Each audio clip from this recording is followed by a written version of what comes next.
walnut in the on-deck circle, right? I'm ready to go. So I show up, and I'm in the secure hold backstage at the Long Center. Waiting, and they finally come and they say, okay, President is touchdown in Austin, and they're going to make their way here. I didn't know that they were stopping at torches. So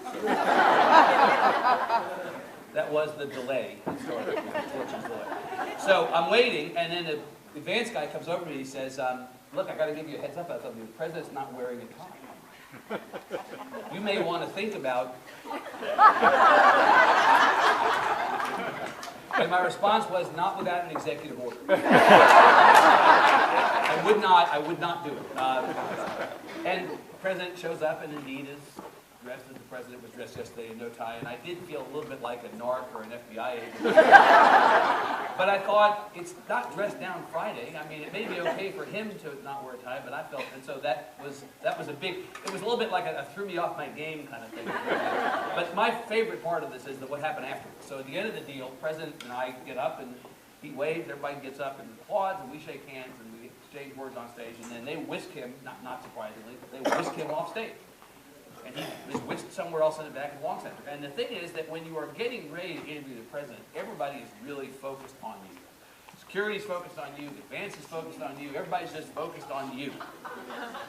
And then the minute that the interview with the President is over, and they whisk him off, it's like they put the trash out in the curb. Which is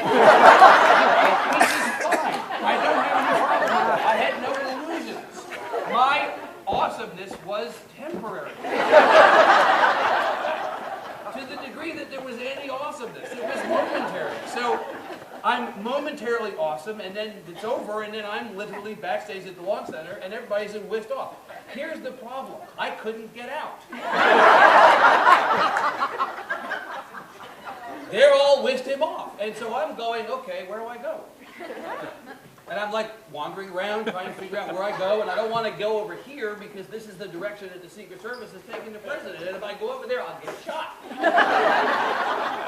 So I'm kind of wandering around for a while aimlessly, and I see a Secret Service guy, kind of stray guy over here. Well, where do I go? Well, I don't know where you go. And so I find another guy over here. Well, where do I go? Well, I don't know where you go. And then the guy points me in this direction, so I go over here. And it's like an Escher painting. Every time I go, I come back around, I'm back in the same place. So finally, I see an APD officer who is there backstage, and he recognizes me as having interviewed the President, and he says, well, how can I help you? I said, I can't get out of here. So he says, all right, let me see what I can do. So finally, like 20 minutes has passed, right? So I finally go with the APD officer backstage, wants me around, and he says, okay, this is the loading dock behind the Long Center. I can get you out here. And I said, at this point, I don't care. So he opens the door, and I go out, and I'm on the loading dock, and then I realize there are no stairs on the loading dock.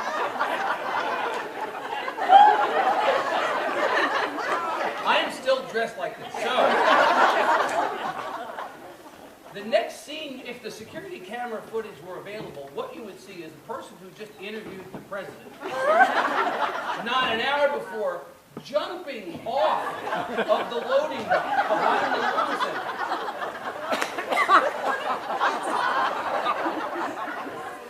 This is a very glamorous profession. It was absolutely at that moment and at every moment as surreal as you could possibly imagine. I will assure you of this before I depart and grab Ken and come back up with it.